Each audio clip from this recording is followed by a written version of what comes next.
신명기 16장 18절부터 끝절까지입니다. 네 하나님 여호와께서 네게 주시는 각 성에서 네 지파를 따라 재판장과 유사를 둘 것이요 그들은 공의로 백성을 재판할 것이니라.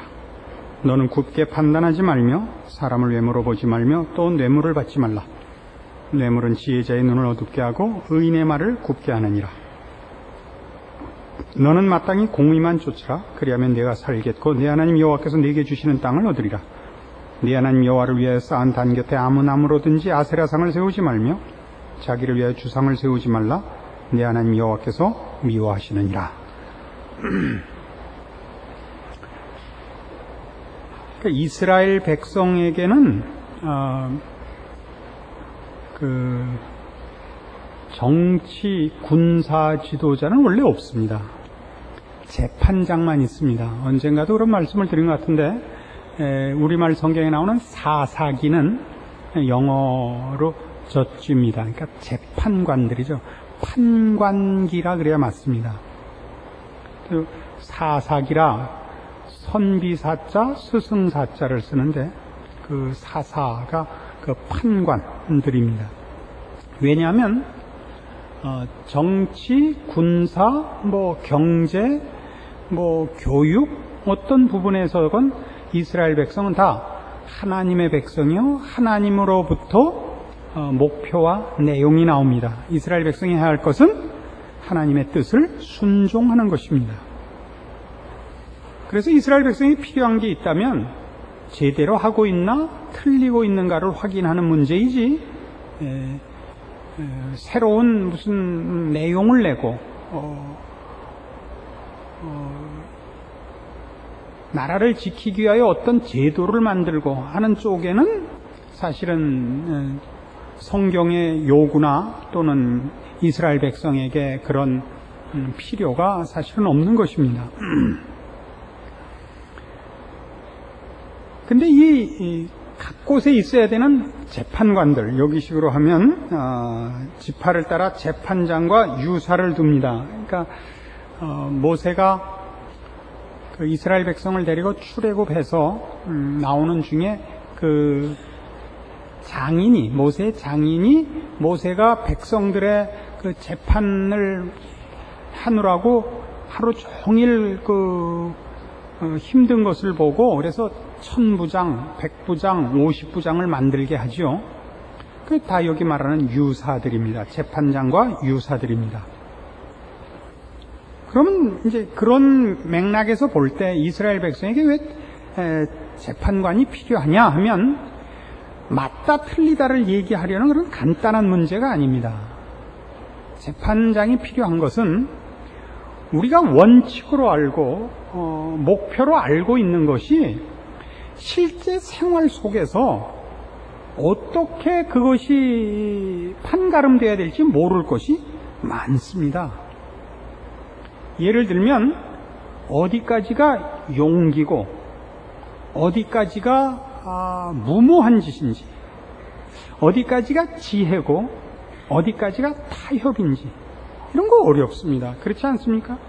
우리가 살아보면 신앙이라는 이름으로도 어디까지 하나님께 은혜를 구해야 하고 어디까지는 내가 책임을 져야 하는 건지 이런 것도 어렵습니다. 또 이 부분에서는 정직을 강조해야 되는지 지혜를 강조해야 되는지 어렵습니다.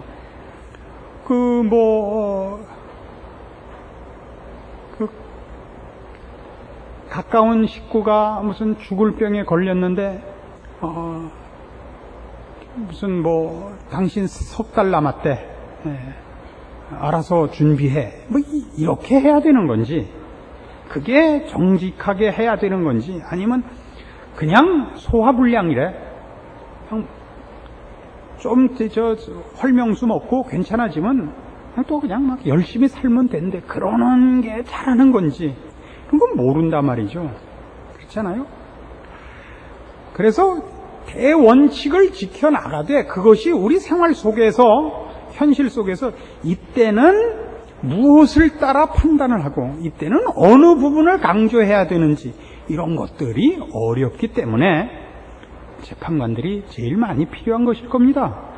오늘날로 하면 이 재판관들은 그러니까 맞다 틀리다를 하는 무슨 우리 얼마 전에 유행했던 포청천 같은 이런 작두를 대령하라 이런 결과를 인도하려는 것이 아니라 상담원인 거예요. 말하자면 어떤 의미에서는 그쪽 성격이 훨씬 강합니다.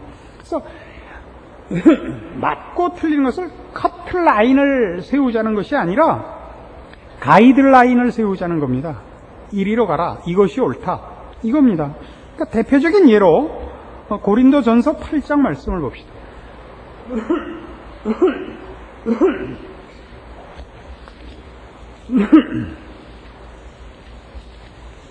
고린도전서 8장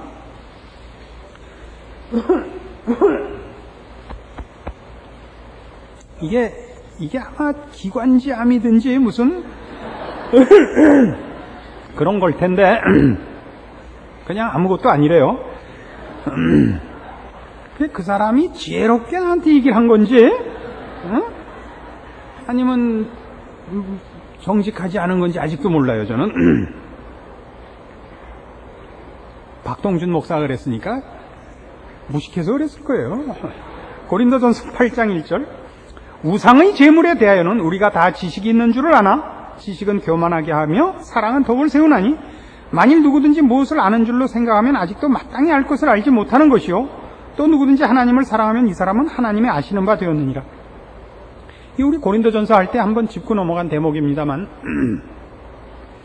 우상 제물 먹는 것이 문제가 돼요. 왜 문제가 됐냐면 지금 우리는 뭐 우상 제물 안 먹으면 그만이지만 이 시대에는 로마 제국하에 있을 때 또는 옛날 다니엘이 잡혀갔던 바벨론 제국하에서 그런 고대 국가들은 다 그 제국들이 모든 육류를 국가의 신에게 제사를 지내고야 시중에 식용으로 나왔던 것입니다. 그러니까 모든 고기는 다 국가의 신에게 바쳐진 제물이었단 말이에요. 그러니까 어떤 제물을 먹는다는 것은 그 제물이 바쳐진 신을 섬긴다는 뜻이니까 이 문제가 됐어요. 그러니까 뭐 안 먹으면 제일 좋죠. 난 고기 안 먹고 그러니까 채소만 먹겠다. 다니엘과 또 그의 세 친구들은 그렇게 했습니다. 그 이제 잡혀간 나라에서 그 나라 사람들의 사는 것과 우리들이 사는 것은 그 내용과 질과 근본적인 뭐 목표에서 다르다 하는 것을 차별화하기 위해서 하나님의 백성임을 드러내고 또 포로로 잡혀갔지만 하나님 나라에 속했다는 것을 자신이 지키고 또 사람들에게 확인케 하기 위해서 그 싸움을 했습니다마는 신앙이라는 것을 무슨 고기 안 먹으면 다고 이렇게 간단한 문제는 아니란 말이에요. 고기 먹고 힘내서 열심히 사는 게 신앙이 더 좋은 거고 고기 안 먹고 빌빌거리다 일찍 죽는 게 그게 불성실한 것일 수도 있단 말이에요. 이런 게 이제 판관의 작업이에요, 말하자면. 근데 지금 이 부분에서 무슨 얘기를 하느냐 하면 그러니까 바울의 얘기는 우상 문제를 논할 때 우상이란 없지 않느냐. 그렇죠? 우리가 보면 우상은 없는데 아닌 것, 사람들이 만든 무슨 조각품 앞에 음식 갖다 놨다가 왔다고 우리가 못 먹을 거 뭐냐 이거예요. 지식적 차원에서 옳지요.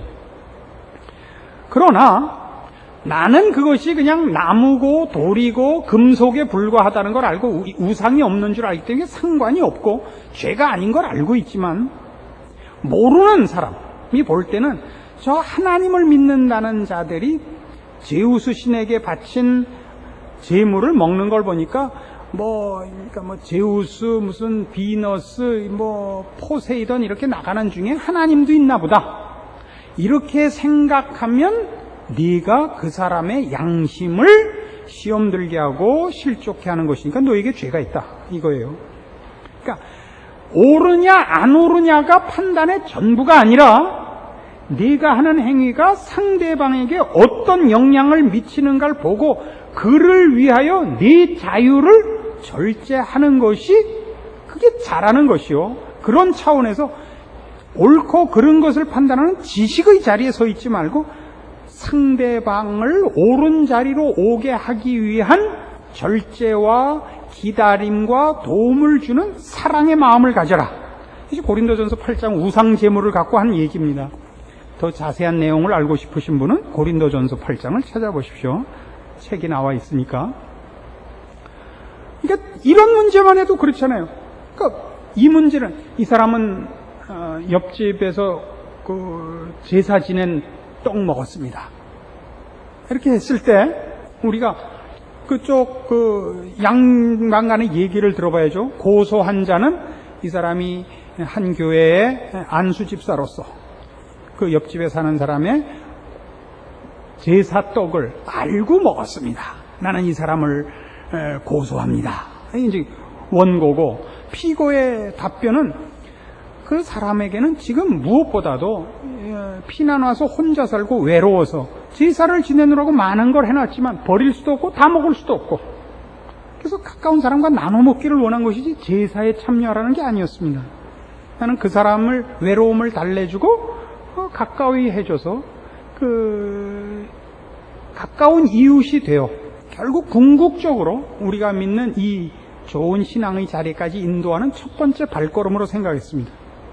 그러니까 원고는 말을 저렇게 하는 거지 사실은 떡으로 한 끼 때우고 그 돈 꼽을 쳤습니다. 이제 뭐 그럴 수 있잖아요, 서로. 그럼 가서 봐야죠, 상황을. 진짠가? 어느 게 맞는가? 그래서 거기서 우리가 이 판정을 내리는 거죠. 옳고 그른 것이 전부가 아니라는 건 어디에도 나오느냐 하면 율법 전체를 한마디로 요약할 때 예수님께서 친히 율법의 대강령은 하나님을 사랑하고 네 이웃을 내 몸같이 사랑하라 하는 이것이라 였거든요. 그러니까 사랑이란 아까 말씀드린 같이 이런 법을 가지고 이스라엘 백성을 이렇게 판단을 해서 살린다 죽인다 하는 카트라인으로는 쓰지 않았단 말이죠. 근데 뭐 유대인들은 잘못 썼어요, 실제로는. 그 카트라인으로 쓰려는 것이 아니고 대표적인 예로 예수님을 미워했던 예수님 시대의 바리새인들이 예수님을 자꾸 갖다 걸죠. 안식일에 뭐 왜 이렇게 합니까? 왜 죄인 집에 갑니까? 가이사에게, 그러니까 시저에게 세를 바치는 게 옳습니까? 틀립니까? 자꾸 건단 말이에요. 가나마다 현장에서 잡힌 여인 놓고 이 사람을 어떻게 할까요? 자꾸 걸어요. 뭘 하려고? 어떻게 해서든지 트집을 잡으려고. 그러니까 예수님의 답은 법이라는 건 전부 상대방을 옳게 만들어서 완성시키자는 것이지, 그러니까 법을 적용할, 너 잘못됐다, 그 길로 가지 마라를 가르쳐서 옳은 길로 인도하려는 데 뜻이 있는 것이지, 넌 죽어 마땅하다, 너 죽어라, 이렇게 법을 쓴 것은 아니다 이겁니다. 알아들으십니까? 그래서 지금 우리 성도들에게 있어서도 우리의 신앙 행위에 가장 중요한 게 뭐냐면, 그의 신앙이 발전하면 발전할수록 옆 사람에 대해서 더 많은 그 배려와 민감한 그 처신을 해야 됩니다. 내가 하는 행위 하나가 같은 예수 믿는 사람 혹은 우리를 보고 있는 세상에 어떤 영향을 미치는가를 봐야 됩니다. 여러분은 많은 자유를 갖고 있습니다. 여러분이 여러분 돈으로, 그 돈으로 뭘 하든 여러분 겁니다.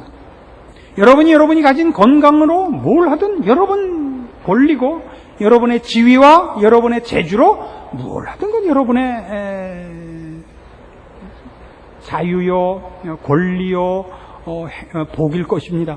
그러나 그것을 난 노력해서 이 자리에 왔고 난 애써서 이 결과를 얻은 것이니까 난 내 마음껏 누리고 아무도 나에게 뭐라 그럴 수 없다라고 얘기하는 수준에 머물러 있다면 여러분은 성도로서는 대단히 수준이 낮은 것입니다. 그러니까 지금 우리가 보는 신명기 16장에서 이 재판장 얘기가 여기 등장하는 것도 어떤 의미에서 재밌어요. 왜 재밌냐 하면 앞에 얘기가 뭐였냐면 3대 절기였단 말이에요. 그죠? 유월절, 오순절, 초막절이었어요. 그거 지키면 다 아니라 말이죠. 그 절기 지키는 거로 다가 아니에요, 신앙이. 그러니까 우린 지금 신앙이 어떻게 되냐면 교회 오고 헌금 내고 기도하고 전도하고 이렇게 되어 있을 뿐이지, 어떤 식으로 조금 심하게 그 꾸중을 하자면 그렇단 말이에요. 너무 몇 가지 일들로 이렇게 무슨 종목들로 되어 있지 근본적인 삶의 태도나 자세나 원리로는 안 돼 있단 말이에요. 그러니까 우리의 한 존재가 옆 사람에게 어떤 영향을 미치는가? 옆 사람을 과연 내가 가는 길로 인도하기 위한 상대방에게 항복과 혹은 무슨 감동과 그게 그 말이 무슨 충격과 그러면 우리가 이렇게 살아서 되겠는가라는 어떤 신선한 충격을 준다든가 혹은 격려를 한다든가 그런 것들이 있어야죠. 저 사람같이 되고 싶다 라는 소원을 불러일으키든가 해야 될 거 아니에요. 분명히 신앙생활은 잘하는 것 같고 한국교회는 이 세계 기독교가 갖고 있는 기록 중에 7개가 한국교회에 있어요. 제일 큰 교회, 성장 속도, 성장률, 여러 개 있어요. 그러나 실제적으로 개인들, 예수 믿는 개인들이 얼마나 괜찮은가를 따지면 한국 성도는 재수 없는 쪽으로 따져야 돼요. 재미있고 따뜻한 쪽으로는 등수에 못 든단 말이죠. 그래서 예수 믿는 사람을 보면 안 믿는 사람들에게 항복과 그런 소원과 부러움과 좋은 의미의 시기심을 불러일으키는 것이 아니라 너 가는 천국은 난 가기 싫다가 돼 있단 말이에요. 이거 어떡할 거예요? 뭔 다 하는데 교회도 안 빠지고 헌금도 안 떼어먹고 때마다 기도도 열심히 하고 성경도 열심히 보는데 사람이 옆에 있는 사람에게 이 성경이 얘기하는 생명과 사랑과 거룩의 차원에서의 적극적인 영향을 미치지 못하고 있단 말이죠. 그것이 자기의 삶의 전 영역에 스며들어 있질 않아요. 예수 믿는 것은 교회 와서 하는 몇 가지 기독교적 행사에만 머물러 있지 인격과 생활 전반에 걸쳐서는 전혀 그것이 스며들어 있지 않단 말입니다. 그래서 이 얘기예요. 그러니까 이게 무슨 얘기도 되느냐 하면 하나님의 백성이 됐다. 절기를 지킨다. 이런 것 가지고 그가 하나님의 백성으로 요구받고 있는 모든 문제가 다 됐다는 뜻은 아니라는 얘기도 되는 거예요. 여러분이 죄를 진 적이 없고 한 번도 한국 기독교가 그동안 요구했던 어떤 명분에 속하는 일들, 선교사를 위해서 기도했습니까? 북한 동포를 위해서 기도했습니까? 목사를 위해서 기도했습니까? 이런 모든 문제들에 있어서 여러분은 하나도 틀린 데가 없을지 모릅니다. 그럼에도 불구하고 우리는 하나님의 사람이 갖는 이 전 인격과 전 생활 전반에 걸친 하나님의 자녀만이 갖는 사랑의 힘, 생명을 만들어내는 힘, 그 생명을 자라나게 하고 승리케 하는 그런 유일한 우리들의 책임과 권리를 우리는 사실은 힘을 쓰지 못하고 있습니다. 이것이 오늘 우리 이 성경이 우리에게 가르치는 것입니다. 신명기 24장에도 가면요. 그래서 이 법은 지금 앞에서 얘기하는 이런 판단의 기준인 모든 재판의 기준인 법들은 다 무엇으로 가느냐 하면 신명기 24장 17절 너는 객이나 고아의 송사를 억울하게 말며 과부의 옷을 전집하지 말라. 너는 애굽에서 종이 되었던 일과 네 하나님 여호와께서 너를 거기서 속량하신 것을 기억하라. 이러므로 내가 네게 이 일을 행하라 명하노라 라고 나온 바와 같이 정당할 뿐 아니라 긍휼과 자비로 법을 시행하라고 합니다. 긍휼과 자비로 법을 시행하라는 것은 법이 공정하게 시행될 뿐만 아니라 법이라는 것이 처벌하기 위하여 쓰는 것이 아니라는 얘기인 거예요. 아시겠어요? 언젠가도 그런 예를 든 기억이 있습니다만 미국의 유명한 신학자인 아이언사이드라는 목사님이 있는데 그 교회에 문제가 생겼습니다. 어떤 교인이 그 교회의 중책을 맡았던 그 봉사자가 큰 잘못을 저질러서 교회 안에 이제 공적인 시비를 따지는 문제가 됐습니다. 이제 처벌하자 파와 용서하자 파로 나뉘었어요. 이제 공동의회를 하는데 이제 서로 어떻게 하면 좋은가라는 얘기가 이제 시간을 끌다가 결국 이제 어떤 젊은이가 손을 들고 마지막에 이런 얘기를 한 거예요. 목사님, 법대로 합시다. 이렇게 된 겁니다. 목사님이 이렇게 대답하셨대요. 이복에 법대로 했으면 자네나 나는 벌써 지옥 갔네. 이렇게 하셨대요. 기억할 만합니다. 게다가 법이란 그런 법이 아니었다니까요. 법이란 하나님께서 이 법을 주어서 이스라엘 백성으로 하여금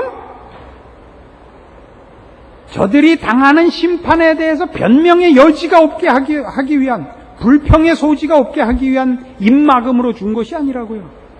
이스라엘 백성을 그 죄와 멸망과 심판과 불행에서부터 구하기 위하여 그것을 지적하고 꾸짖을 수 있는 근거로서 제시했을 뿐이죠. 그래서 어떻게 하려고요? 복된 자리로 돌이키게 하시려고. 그래서 다시 신명기 16장으로 돌아오셔서 우리 그 신명기 16장에는 뭐라고 기록이 되어 있냐면요. 19절에 너는 굽게 판단하지 말며 사람을 외모로 보지 말며 또 뇌물을 받지 말라 이렇게 되어 있어요. 20절에는 너는 마땅히 공의만 쫓으라 이렇게 되어 있어요. 이게 누구에게 이렇게 편파적으로 불공정한 재판을 하지 말라는 거예요. 불공정한 재판을 하지 말라는 것은 공정한 것을 사람의 말하자면 지위나 부귀를 가지고 흐리게 하지 말라는 거죠. 왜요? 지금 이들이 판단하고 만들려고 하는 것은 세상이 만들고 세상이 주는 것하고는 전혀 다른 거잖아요. 그 뭐죠? 하나님을 따라가는 길, 거룩과 생명과 진리로 가는 길 아닙니까? 더 갖고 있으면, 물질적으로 더 갖고 있으면 그 사람이 이 거룩과 신령한 일에 가까워 있고 혹은 또 그렇게 갈 수 있는 가능성이 있고, 못 배웠고 가난하면 그 길로 가는 가망성이 없고 이런 거 아니죠. 그렇잖아요. 이게 얼마나 재미있느냐 하면요, 오늘날도 그래요. 교회가 왜 끊임없이 있는 자와 없는 자, 높은 자와 낮은 자 구별을 자꾸 하느냐 하면 교회가 세상 일을 하려고 그래서 그래요. 세상 일이라는 건 뭐냐면 전도라는 이름을 붙이든 구제라는 이름을 붙이든 그것을 세상 사람들에게 판단을 받는, 보상을 받는 일을 하려고 그러면 그게 세상 일이에요. 그렇게 하려고 그러면 뭐가 필요하냐면 돈 가진 자가 필요하고 그 일을 잘하는 능력 있는 자가 필요해요. 근데 지금 성경이 하려는, 얘기하고 우리에게 가르치려는 건 그게 아니라 우리 보고 거룩해지고 하나님을 따라 공의를 쫓고 하나님의 백성이 되려는 거 아니에요. 돈을 가지고 지위가 높아지려는 게 아니잖아요. 그렇죠? 거룩해지려는 거죠. 진리를 쫓아가고 하나님을 닮으려는 거죠. 사랑으로 가려는 거죠. 그러면 어느 만큼 사람들에게 그 반응을 얻었느냐, 칭송을 받았느냐가 아니라 하나님 쪽에서 우리가 간 길과 요구하고 격려하는 일에 대해서 하나님이 얼만큼 점수를 쳐주느냐가 먼저죠. 그렇잖아요. 여기는 가졌다 안 가졌다를 따질 필요가 없잖아요. 선교사를 몇 명 돕느냐는 그 교회 능력껏 하면 돼요. 근데 자꾸 경쟁적으로 되죠. 제야되니까.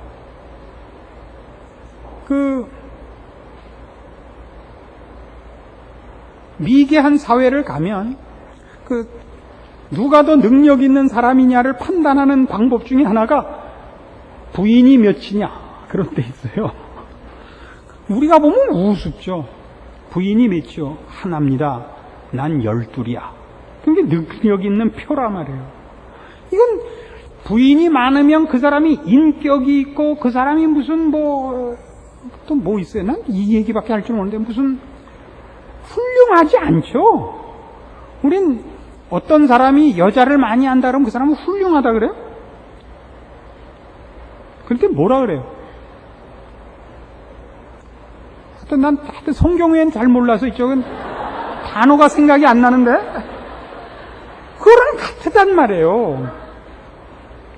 우리 학교 다니는 아이들이 무슨 공부해야 될 때 기타 잘 치고 재밌는 말 잘하고 뭐 노는데 귀신이다 그러면 그 애 재주 있다 그러지 않고 너네 쓸데없는 데만 신경을 쓰냐 그래요. 안 그래요? 공부나 하지 말이야. 기타 치는 양 손가락을 다 잘라버리든지 그럴 거 아니에요. 우리가 신령한 쪽으로 간다면 생각할 필요가 없는 것들이 너무 많이 우리에게 문제가 돼 있다니까요. 이거예요. 그러니까 여러분의 신앙을 점검하고 여러분의 신자로서의 존재를 점검하는 기준은 이거라고요. 여러분은 얼마나 거룩히 사는가? 여러분은 얼마나 하나님의 사람다운가? 하나님의 사람으로서의 존재와 그 영향력에 있어서 쓸만한가? 이거라고요. 이걸 늘 판단하시라고요. 이런 걸 가르치는 데가 교회고 이런 걸 꾸짖는 데가 교회여야 돼요. 그래서 나는 목사는 눈이 작아야 된다고 생각해. 그래야 예리하게 봐요. 눈이 크면 초점이 안 잡히는 것 같아요. 뭐 불만이 있으면 오늘이라도 가서 조금씩 꿰매세요. 우리 딸은 불만이에요. 물론 아빠가 눈이 작아서 자기 눈이 작다고 불만인데 저는 그 눈이 이렇게 별처럼 초롱초롱 빛나 보일 수가 없어요. 별 큰 거 봤어요? 달만 멀때같이 크지. 그래서 우리는 다른 거예요. 하나님의 백성이에요. 하나님이 우리에게 너 내 백성이다. 그래서 이 앞에 있는 3대 절기를 지키라 하죠. 나는 하나님의 백성이다. 나는 하나님의 백성이다. 그럼 하나님의 백성다워져야 될 거 아니에요. 모든 면에서. 그의 일거수일투족이 말이에요. 그의 눈짓과 그의 표정과 그가 가만히 있어도 그렇죠? 이 부분에 대해서 우리는 사실 많이 그 기독교 신앙의 그 측면에서 보면 많이 낙후되어 있습니다. 어떤 의미에서는 전혀 지적을 못 받고 있는지도 모릅니다. 그래서 여러 번 강조하지만 여러분은 사랑하는 사람이 되십시오. 사랑한다는 것은 눈을 기슴치레하게 뜨고 가스펠성 부르면서 서로 손잡고 이러는 거 아닙니다. 그게 사랑이 아니에요. 사랑이라는 것은 고린도전서 13장에 나오는 것 같이 무례히 행치 않는 거예요. 자기의 유익을 구치 않는 거예요. 자기 잘났다는 거 증명하려고 상대방의 약점 파는 거 아니란 말이에요. 뭐라고요? 남 커피 설탕 타먹는데 옆에서 난 블랙으로 줘. 그러지 않는 거라고요. 우리말 성경에는 없는데 그 원문엔 있어요. 눈높이로 가는 거예요. 그 사람이 크도록 유도하는 거예요. 지금 내가 앞서 있다고 해서 나 혼자 앞서 있고 너 나 앞서 있는 거 증명하기 위해서 넌 크지 마라 그러는 게 아니란 말이에요. 그래서 우리가 말하자면 자기 나름대로 갖고 있는 신앙의 가장 굵은 것들, 여러분 차에다 뭐 물고기 표를 달고 다니든 집 문에다가 교패를 붙이고 주일날 성경을 들고 오고 매일 성경을 보고 기도하고 교회 나와서 봉사하고 하는 모든 것들이 그런 큰 굵은 보이는 모습으로가 아니라 그렇게 선언한 것들이 실제로 여러분의 인생 전반에 걸쳐서 모든 시간 모든 장소에서 어떻게 쓸모있게 발휘되는가, 존재하는가 깊이 확인하는, 그리고 그런 면에서 실력 발휘가 되는, 할 말이 있고 영향력이 있고 나눌 것이 있는 그런 사람이 돼야 하는 것, 이것이 바로 성경이 요구하는, 너희는 지파를 따라 재판장을 두고 유사를 두라, 그 얘기란 말이에요.